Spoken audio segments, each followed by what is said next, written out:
Itong part na 'to ay ito yung part nung step 4, 5, and 9 dun sa final project. Ito yung binary search tree na kumukuha nung emergency data tsaka nung at paano siya at paano siya papasok ng type ng urgency. Meron kaming tatlong classes. Ito yung pinaka mismong binary search tree. Ito yung sa emergency data, kung saan merong laman na kung anong title ng data, at anong type ng insidente man, o tulad ng fire, accident man, or merong theft or something.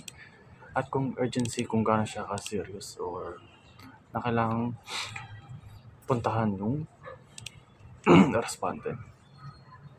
At yung timestamp naman ay ito lang yung para sa pagka-check nung urgency ay matatapos na batay dito sa ordering base natin. And ang gagawin lang natin dito sa emergency nito ay i-initialize lang natin yung value dito na meron siyang 4 na parameters. And ganoon lang din naman ng getter and setter, and meron tayong get emergency info. Ang pagpasok ng BSC node, ganoon din naman na meron siyang yung data ng node mismo. So merong node na left and right para malaman kung saan siya pupunta, kung sa right ba o sa left.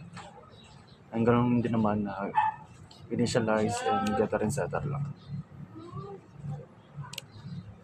Ang pagpasok dito ay pasok tayo din sa insert.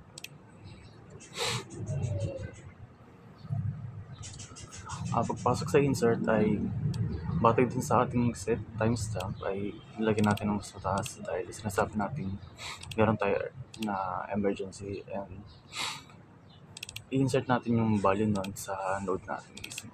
And yung paglagay natin ng pending, ibig sabihin merong emergency na pumasok. At ito lang naman yung check ng counter kung meron ba tayong emergency sa ating node. Ang purpose lang naman ng compare emergency, kung check lang naman natin kung sino yung pinaka-most highest urgent sa kanilang dalawa. And sa height, ito lang yung pag-check kung gaano ba kataas o mababa yung ating binary search tree. Ang purpose lang naman na itong rotate right ay pagkakuha natin ng ng x value sa may pinaka y get left, i-check lang naman natin kung ano yung pinaka na mababa sa pinaka kaliwa o sa kanan, at i-return lang natin yung value. Ganun lang dito sa kabila, which is y naman yung unukuha natin.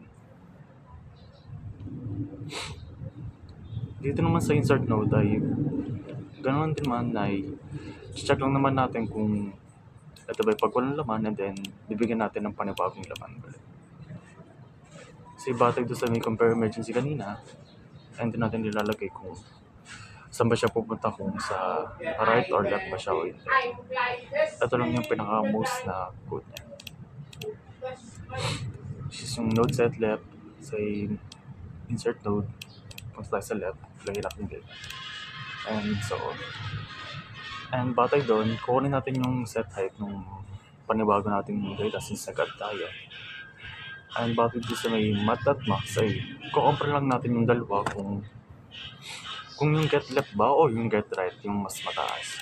Pag get left, then it means yun yung pinaka-value na yun yung pinaka-may mababa sa ating binary search tree.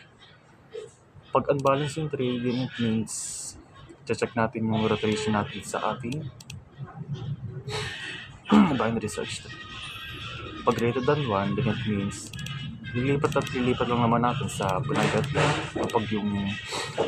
Pag less than siya ng 0, ayan, ulit lang ulit natin yan para lang lumipat ng lumipat. Ganun sa kabila, ito naman sa kaliwa.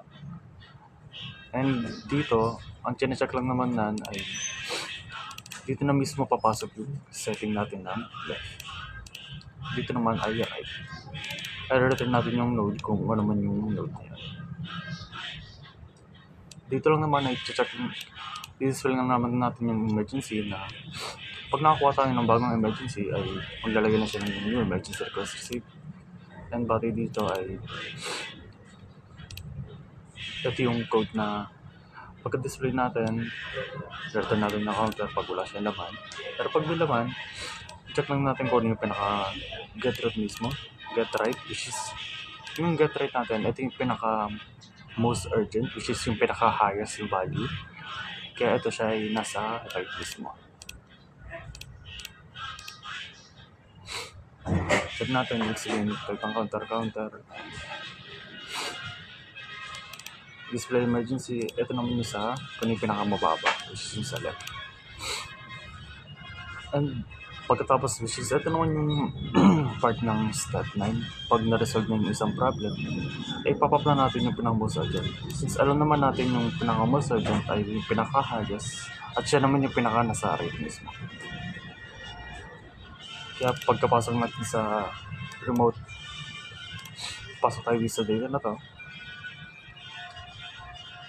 Pag walang laman yung pinaka-na, ibig sabihin, wala pa tayo yung pinaka-highest na ano natin. And sabihin na lang natin yung get data natin na this is yung pinaka mababa dito sa holder natin na merong isa lang naman yung naman neto. And pagpasok noon ay pasok tayo ng node set right sa i-remove lang natin kung ano yung pinaka natin sa ating pinaka mismo. And pati sa code kanina, i-update lang natin yung head yan. Sabi yung balance natin ay pag ito ay hindi nag-zero, ibig sabihin hindi siya balance. Pag greater than 1, it means unbalance naman siya. Ito rin yung code kanina, no? Na pagka-check natin, punta lang natin yung pinaka-get rate kanina sabay. Pag napunta na natin, say punta ulit tayo doon, ay set lang natin. Dito naman sa left. Purpose lang ng get pending ay pag kung may pending pa ba tayong emergency, and then batay doon, papasok na ulit siya. Ayan, check na lang uli yung pinaka-code and then ulit na uli siya. Yun lang naman yun nandito sa aming emergency BSD.